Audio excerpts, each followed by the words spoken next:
Welcome to another episode of the Junubna podcast. To our dear viewers, our returnees, our veterans, we say welcome. And to our new family, we say that welcome to the hood and the fraternity. To those that might feel like they're exhausted a bit of our content, we say that stay around so that you can be able to be impacted by the meaningful conversations that we shall be having in this particular podcast. So today we are joined again by none other than Nyamal Gatwech. If you didn't watch the previous episode, please make sure that you go there and watch that particular episode. We did discuss on lost or rising, as a generation. Nyamal, how are you? I'm doing very good. You're good? I'm doing good. Thank you for honoring our invite again to be able to appear on the Junubna podcast. Thank you for having me. South Sudan is ours, and that's why we have named it as Junubna podcast. Definitely. So today, I want us to talk about, we show up as the youth. We do post things on social media and we laugh a lot, but deep down, we are exhausted. People are tired. People are not okay. We have normalized the saying that, how are you? And people do say that, I'm fine. How are you? But I'm actually fine. You're fine. So actually, for those who don't know, Nyamal is a law graduate from our university. She's currently also an intern at the AU. So actually, I can put it well, like she's well-rounded, female. And Iman, we are glad to have you. The conversation I want us to have today is that healing a broken generation. And into that particular aspect of healing a broken generation, the girl child is broken down, okay? The boy child is also traumatized. Yes. Our parents are under stress. Mm-hmm. Guardians are in depression. Yes. Where do we go as a country? That is a very, very good question. A very difficult topic. Matter of fact, I'm so excited to have to talk about this. Yeah. And if we look into the deeper aspect of it, I want us to talk on issues maybe because girl-child marriage, this is whereby ladies actually face a lot of challenges. Things to do with rape also, they cause a lot of wounds, psychological wounds. Sometimes an invisible wound carry much more weight than something that is actually visible, because they say a problem shared is a half solved, right? Yes. Because if I can be able to see your wound, I will sympathize with you. Yeah. But something that I don't see, it's you only who know your struggle and whatever you're going through. Right currently, we have been told how to survive, but not how to deal with our pain, Yes. And people normally tell us to forget about pain. It is hard to forget about trauma, because the best part of it is that we should be taught as the youths that how we should deal with such, difficulties when they come our way in life. I think life has been exposed to us in a mode of survival, not in a mode of how to be able to deal with the circumstances that life throws at us. No honesty. Yeah, and so I want us today, I want your views on how we can be able to heal the generation that is kind of broken down. A lot of people are jobless, people are having stress. They are broken down from what? Being jobless, failed marriages, people are broken down in such. Like rape cases, people are broken down in such. People that have lost their jobs, who are they are broken down. So I want you to give us your view in such areas, or more of what you think about, into how we can be able to heal our generation. When right now it is so kind of hard. You'll find it's hard for our youth, but it's difficult for them on the path of finding purpose, and being useful into the society. A lot of people are kind of confused there. Where do we go from here? Thank you so much, Daslash, for making this topic that is so rarely talked about, making it a subject of discussion on this podcast. Yeah. Because I really, really love the analogy that you began with. Yeah. That these days, when you ask somebody how they are, the quicker answer and the one that is normally used is I'm fine. Even when you asked me, I said I'm okay. Yeah. I'll tell you if I'm not okay outside. Yeah. Now, this reminded me of something back in my undergraduate experience. Yeah. I was in a girls' club that was called Mehret. Yeah. And in this space, what we used to do is we could sit and talk about our traumas. We could sit and talk about sexual violence. We could talk about, the things that are really hurting us within the campus and also outside of campus, personal life and all of this. And it was a small circle, but even then we split it into smaller circles.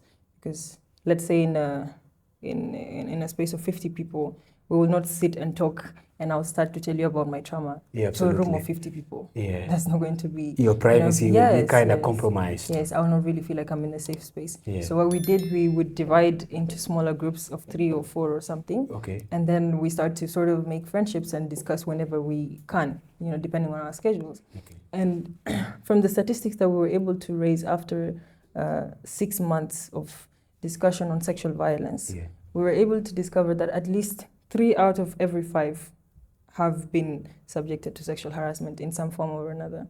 Wow. Yes, very, very bad numbers. And what you'll realize, someone has either been molested, actually raped, Yeah. or, dragged into some kind of, sexual experience with somebody that they have not been with before or something like that. Yeah. But then normally when you meet them in the compound, they're so happy, they look okay, they look fine. Someone has their makeup on, they're happy, they're smiling. You greet them, you ask them, how are you doing? And then they'll say, I'm okay. So I really think that it is something that is facing all of us as a society, as a generation. We are all having so many deep wounds that we do not discuss. And normally it's easier to say that I'm okay. But then the real question is, does silence actually amount to healing? It doesn't at all. It does not. Being silent and not talking about these things, are we really healed? Because at the end of the day, when we do suppress these emotions, what happens is we recreate a cycle of what we have already been through. So I'm really, really glad that you've raised this. So privacy, topic. okay, let me interject. Privacy being prioritized, then who should I talk to? That's a very good question. So I think in the Western world, for instance, there are therapists, right? Yeah. And there's a quote or an article that I read about. Okay. It's sort of like a realization. The person said, therapists are not being paid for telling us wisdom. There's not really much that they can tell us. Okay. But then they're being paid to listen. That's the thing, and that is very true. Yeah, sure. They're being paid to listen. Now, the thing about human beings, as you already mentioned earlier, a problem that has been shared has already been half solved. The thing is, when we do talk, there is a sort of healing that actually comes with it, because when you admit that something is wrong, then you will know how to take it from there. You will know how to take it from there. Your friend, your parent, whoever it is that you have discussed it with, will sort of navigate it with you afterwards. So I really think that as a society, as a generation, we have to create more spaces where we can actually be comfortable to talk about things like this. And if we do not go and meet in groups, as a person, as an individual, you have to endeavor to be a safe space to the people that are around you. Because besides rape and molestation and all these other, scars that we are walking around with, we're traumatized as a country. Wars. I, for instance, was born in a refugee camp. Okay. Yes, I was actually born in Dima refugee camp. Wow. It's in Ethiopia's Gambela region. Okay. It used to be, but right now it has been, the refugees that were there have been relocated to another camp, still within Gambela. Okay. So I was born there. My parents had fled the Sudanese civil war in the 1980s. Yeah. And then I was born there. They have seen conflict firsthand. They have experienced it. They have locked up trauma. And I myself was born of conflict, because during that time we're still in conflict, the early 2000s. And then again, we have been exposed to civil war again in 2013. I think we only had 2 years of relief or something. Yeah. And then back at it. You can say 1.5 actually. Yes, yes. And even besides the war that was actually known to the world, the one that was on BBC, besides that, we have other wars that are always going on in our villages. Yeah. Cattle rustling. Yeah, sure. You have all these, intercommunal fights all the time. So we're all scarred as a country. We have a lot of trauma from conflict. Yeah, you're saying that you were born in war, your parents escaped conflicts, things like that. I remember there was a time, I was sitting with my mom and we were watching a clip. So a picture of a lady resurfaced online, and it could clearly show that they were having hunger crisis, because the kids were malnourished, and to an extent that particular lady just had to bury the kid. The story says that she buried the kid, because they didn't have something to feed on. I think they escaped. Was the kid dead when she buried her? Absolutely. So they buried the kid because they didn't have, something to be able to feed. The kid died as a result of hunger. And as a country, these are people that have been, born in crisis, war, they fought, and they gave birth to us, right? Yeah. And currently, we are still facing the same issues, right? Yes. So it's like trauma passed from one generation to another. Yes. And if we don't like sit down, talk to be able to see the way forward, this is something that will have no solution. We shall also pass it to the next generation. Yes. And it will be some sort of a trend, you know. Yeah, so it will be like pass the baton to so and so, let him or her run with it. So, and that is, I believe that is not what we are here for. So we are actually not okay. And if I talk about the rape aspect of it, a lot of ladies, you know, they don't talk in the open. We have also this cultural belief, you know, of someone that has been raped, you know. It is so uncomfortable for sexual life to be discussed in our settings, right? So if such things happen to women in the villages, most of them, they tend to keep it to themselves, right? And they just died. So the perpetrator knows that they did something, and the victim as well knows that something happened to them, right? But the wider community doesn't know that someone somewhere is not okay. You know, the general community can be good, but at least if a sexual assault has been conducted to one person, the general community is not okay, because they're also part and parcel of that particular community. And one thing that I feel like our society is not, you know, putting into too much focus is that they are not teaching our boys not to rape. How are they going to teach them not to rape if the rape itself is not being discussed? The perpetrator has raped one person, but because the person has not told anyone about it, he will continue to do it to another person. And also the definition of rape is also very problematic, because what is rape to begin with? You are a lawyer, what is rape? You tell me first. Okay, rape to me is having sexual encounter with someone without their knowledge, right? Or without their consent or permission. That's it to me. I believe also rape can also happen to married people, right? Because people do debate that. I don't know. They will tell us in the comment section. You know, this thing, it was actually, I remember when we were doing our family law class, our teacher mentioned something about marital rape, and everybody laughed in the room. Honestly, because what do you mean a married person can rape their partner, right? And then she told us of a case that happened in Jima, where a woman, now it's not actually in the Ethiopian family code. There's no marital rape. It has not been recognized. So there is this man that is with his wife. His wife lost her father, so she went for mourning for a couple of days. And then when she returned, she came to just pack some changing wear and then go back. The days were still for mourning. So she comes home, and then her husband tells her that he wants to, he wants to sleep with her. And she's not in the best emotional state. Mentally, she's also not yet okay. So she says, I can't, I'm not in the mood, basically, right? And then he forces it onto her. It happens, right? And then they have that, and she, after a while, she comes to the court, and then she reports this case.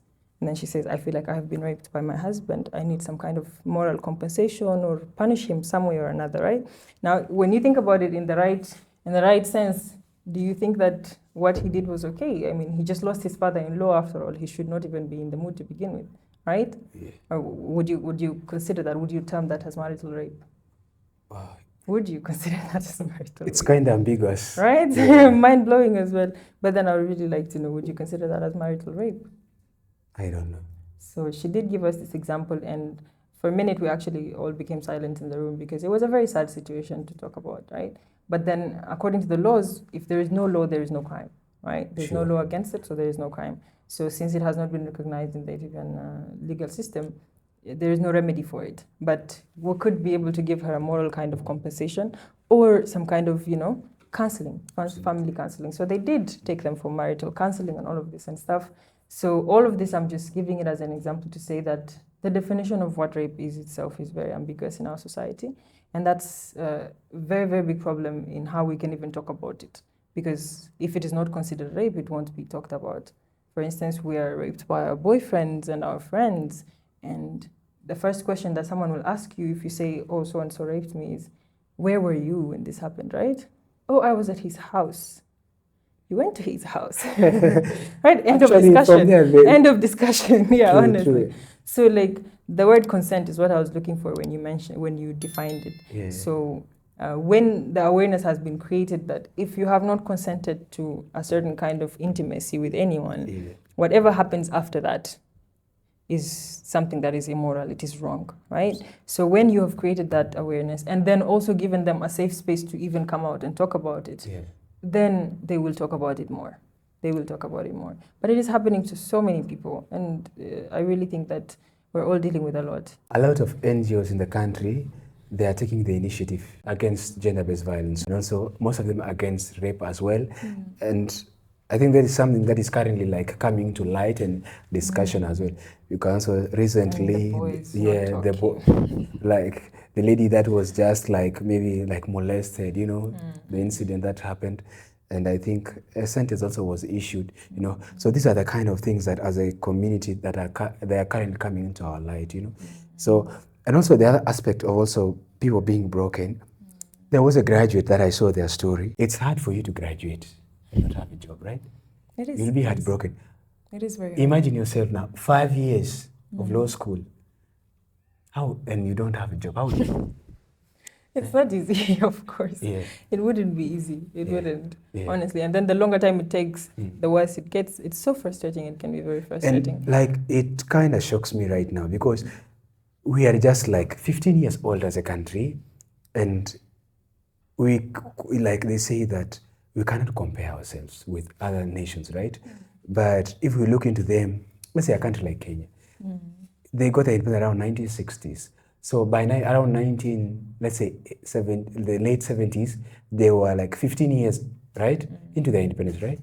So at that particular time, I've come across a lot of information, and those people that existed at that particular moment, none of them, all the graduates, I think none of them have said that I was jobless at that particular time after they graduated, right?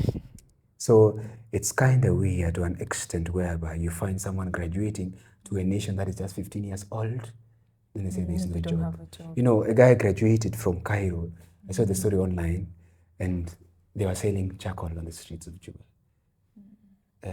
So 4 years of hard work, you know. I don't know, sometimes just, you know, it's not that we are prioritizing white-collar jobs, you know, but there is also... But it's what we studied. What we studied, we are supposed to be appreciated, you know, for it. And it is something that most of them... No, it takes a lot for him to be able to go there to the street and do charcoal. It means that he didn't have any other choice or any other thing for him to do. And let's relate it back to the emotional suppression. Absolutely. So in connection with the emotional suppression, I believe that he actually like lost confidence, you know, among his peers as well. You know, there is too much pressure with someone that is succeeding, like someone that and these are things that are just natural, right? Imagine we graduate from the same school, law school, and you're doing well in life. I'm not doing okay.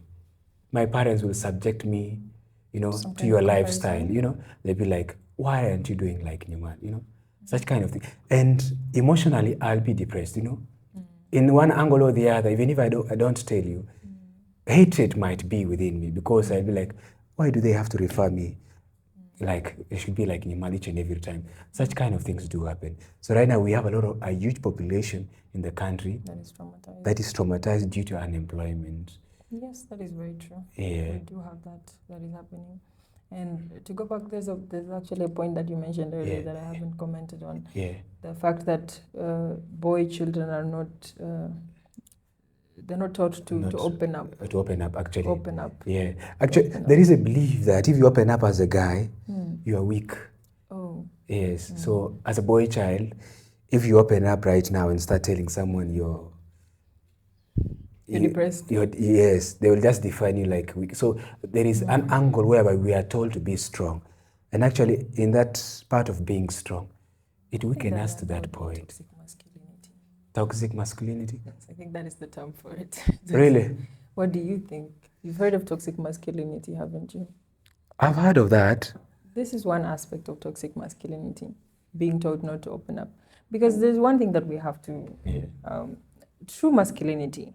I am not a man, but then, of course, as you know, we have all been exposed to each other. We know, and we can also testify when we've been with real men that are brothers, or fathers, or boyfriends, or anyone, and then somebody that is not a real man, or like real man is a very fragile word. I don't want to use that honestly, but toxic masculinity is very, very unfortunate, and it's happening in our society. So for a man to not open up, being called strength. You call it strength. Weakness. They call it a No, weakness. if you don't open up, you're strong, Yes, aren't you? And then if you open up, you're weak, right? Yeah, sure. So, but does silence actually amount to strength? Because at the end of the day, when you suppress an emotion, does it go away?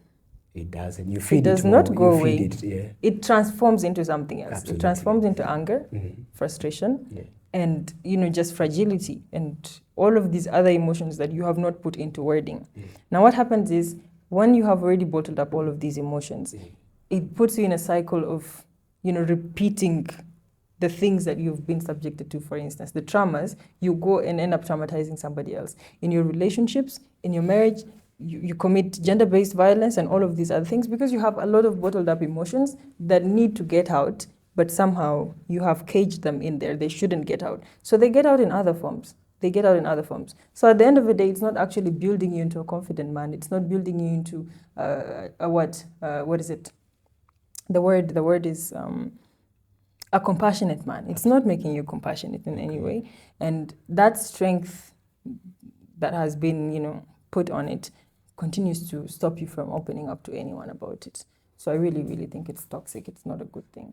There is too much debate of under the toxic masculinity, being raised from, how's it called? Let's say a cultural aspect and also modernization in our culture as well. Yes. There is too much, conflict arising within these two things if you try to bring them together. Yeah. So it is perceived that if an African man is opening up so much, he has become a white man, or somehow he has become feminine, or something like that. Absolutely. There are those words. Yeah, that's where the toxic masculinity aspect, I think, comes whereby our men decide to be much more traditional, because there is a lot of demands that we cannot accommodate for the current or the modern woman, Well, leave the woman aside for a minute. Yeah. For you as a man in itself, it's very, very important that you are healthy mentally. Absolutely. Isn't it? Yeah. So at the end of the day, when you've suppressed so many different traumas for a long time, it ends up becoming something else. It becomes an addiction. For example, you will start drinking, you'll start smoking, doing drugs, other things, which will also ruin you as a person, right? Yeah. And then you can also end up hurting somebody else in the process. And you'll not be very proud of it, will you? You will not be very proud of it. So as a person, beyond whether it's going to be good for your woman, your wife, or anything like that, you have to think of yourself as well. It's very healthy for you to have a space where you can open up. And I'm not saying men should, whine about everything that they're going through every minute, because that is now where the conflict comes in, right? Because as a man, you somehow have a responsibility to be the stronger person in the room, right? You have a responsibility to be the one that is giving other people courage. When people are all mourning and screaming and, on the ground about something that has happened, you're the one that is supposed to give people hope or something of that sort, right? So if you whine about everything, somehow you will, just exaggerate the situation. It will explode for everybody. But then what we are saying is, for the real things, the real emotions that matter, it is important for you to put them on the table. It is important for you to have somebody to trust, whether it is one of your bros. If you're not going to talk about it with your wife, talk about it with your friend. Talk about it with your bro. And then when you have put these emotions on the table, that will now, give you room to deal with them.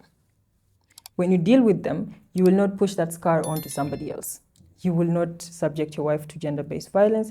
You will not raise your kids in an environment where they also have to suppress and start, just having anger issues all over.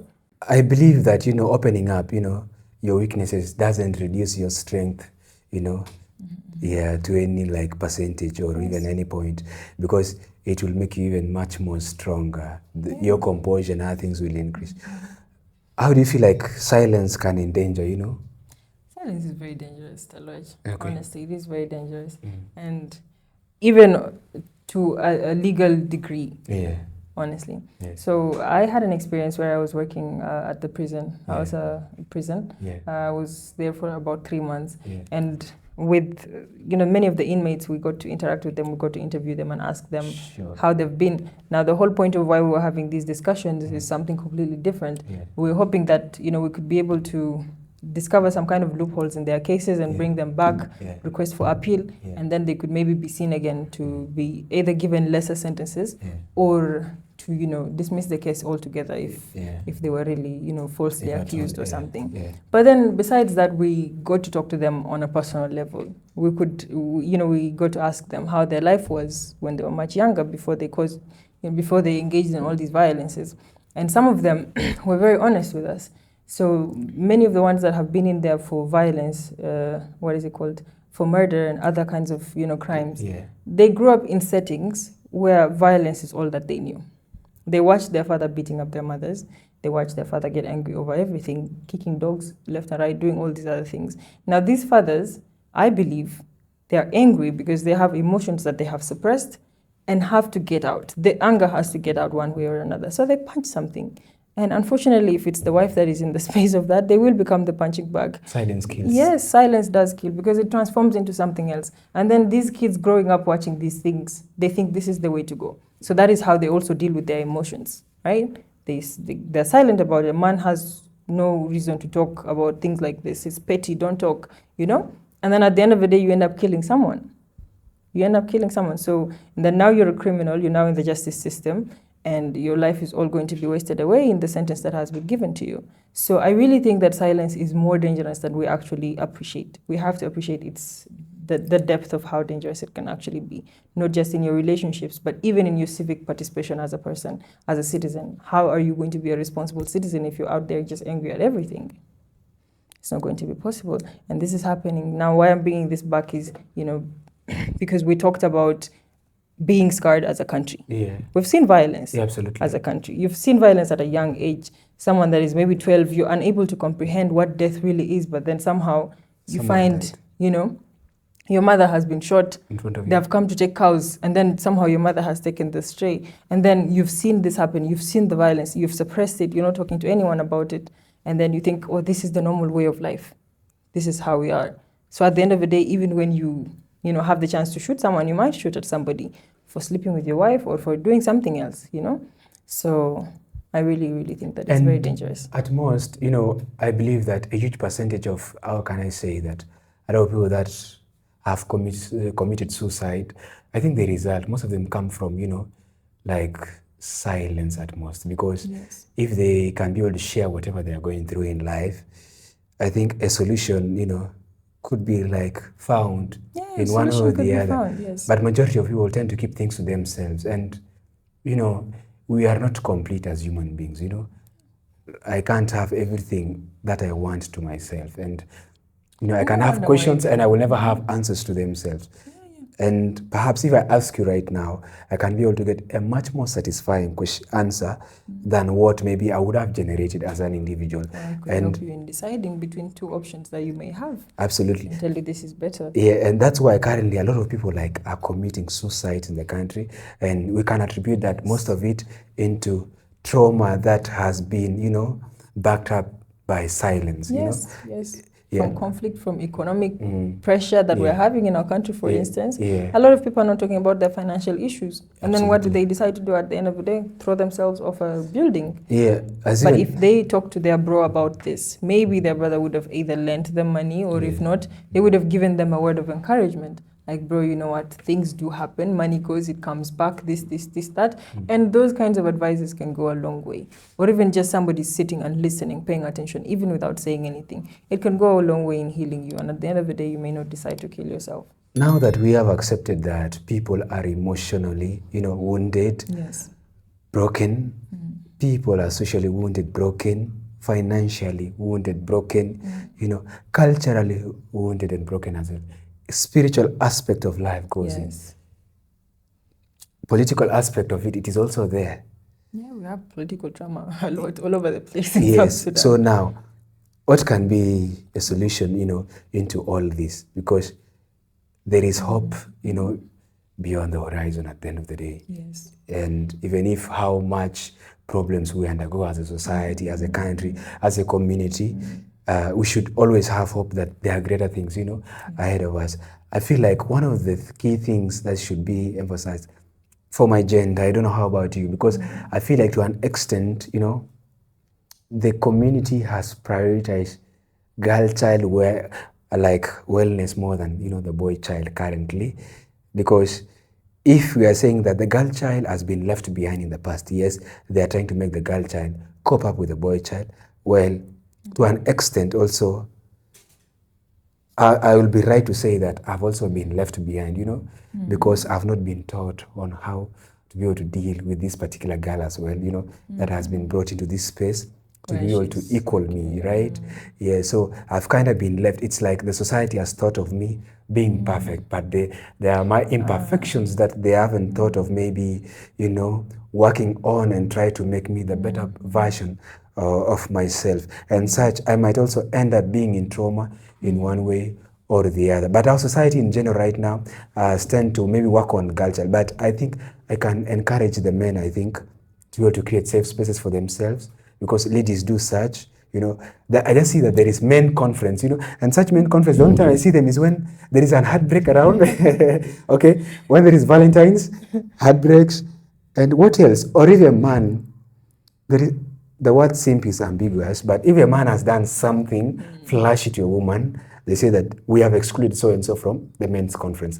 But I believe that such men conference should be meant, the wellness of the man in general, because I believe that once the man is empowered the right way, they can have the better woman, I think, in the society. They will know how to handle the better woman. Yeah, they will know how to handle the better woman. What's your thought of that? Honestly, it even surprises me that men don't talk to each other, because I have had male friends, I've also had female friends, and I've come to, acknowledge that men are even more genuine than women in most cases. Our friendship lasts much more. Yes, bros' friendship is very, very tight. You could literally eat food together, whatever, even when you don't know each other's names or something. Sure. And boys' friendships last a very, very long time most of the time. Because, in our language, there's this thing called yik, or yik. Men don't do that. Like, they don't. I don't know how to translate that into English. It's like staying with someone, then you get used to the passion and drop the fellow later. So like it's kind of like an excitement. You just, we have this, women have we this. Don't easily get bored. You're not pretentious of each other. So like it would make more sense that you would even talk to each other about each other's problems. But I think it goes back to how a boy child is raised from the beginning. Sure. So you can't have men in a room together who are all biased on speaking up to actually speak up. Because they have been told you have to be silent, you have to be a man. So who is going to be a lesser man in the room to open up, right? So like I really think that it all goes back to how, about being raised and stuff. But then the solution would be educating ourselves more. We are a generation that have all this, I repeat it again, we have all of this information to our disposal, and we have to make the most use out of it. Study on an individual basis, study about mental health disorders, study about, emotional intelligence, all of these things, suppression. And at the end of the day, it goes a long way to this awareness for us to aware ourselves as an individual and also to advocate for it. It goes a long way to make us comfortable with each other and to, maybe make our boys speak up one way or another. And I really hope that my boys that I will give birth to, speak up to either me or their siblings or their friends. Absolutely. I hope that they will be in a better place. But we really have to work on that. Yeah, the social aspect of people being wounded and broken. I feel like this is whereby the gender-based violence come in, and this is whereby we tend to try and tell people that not to practice such at homes, and also the relationship aspect of it. The boy child, the girl child. Even if it won't even go physical, I think there is also the emotional abuse part of it, and it's kind of hard even for people maybe to tend and pull out of such relations at the end of the day, and most of the people, they tend maybe to just maintain, such angle and remain within. But in the reality is that they are going through a lot, and men are going through a lot. And they just end up covering it up, But I feel like the best part of it, people should get out of such interactions. Also, financial aspect of it, I think there should be much more opportunity so that people, have much more purchasing power right now in the country. The economic situation is dire and pushes people to the angle and do things that are not desirable. Spiritual aspect of it, people are getting worse, It's even like you even get shocked. There are some things that you see online. You'll be like, is this really us? There is a pride of being a South Sudanese that there are some things even we can't do, but I feel like we are losing our real identity, as we discussed in the previous, episode. We lose our identity in such cases. So people should be much more, rounded up to be able to advocate for the right thing, and also it's not bad to ask for what you deserve, because once you ask for such, that's the time you'll experience healing. And from healing, then life will do well. We are not rejecting that we have pain, yes, but how are we going to live with that pain? What is your conclusion on the general topic?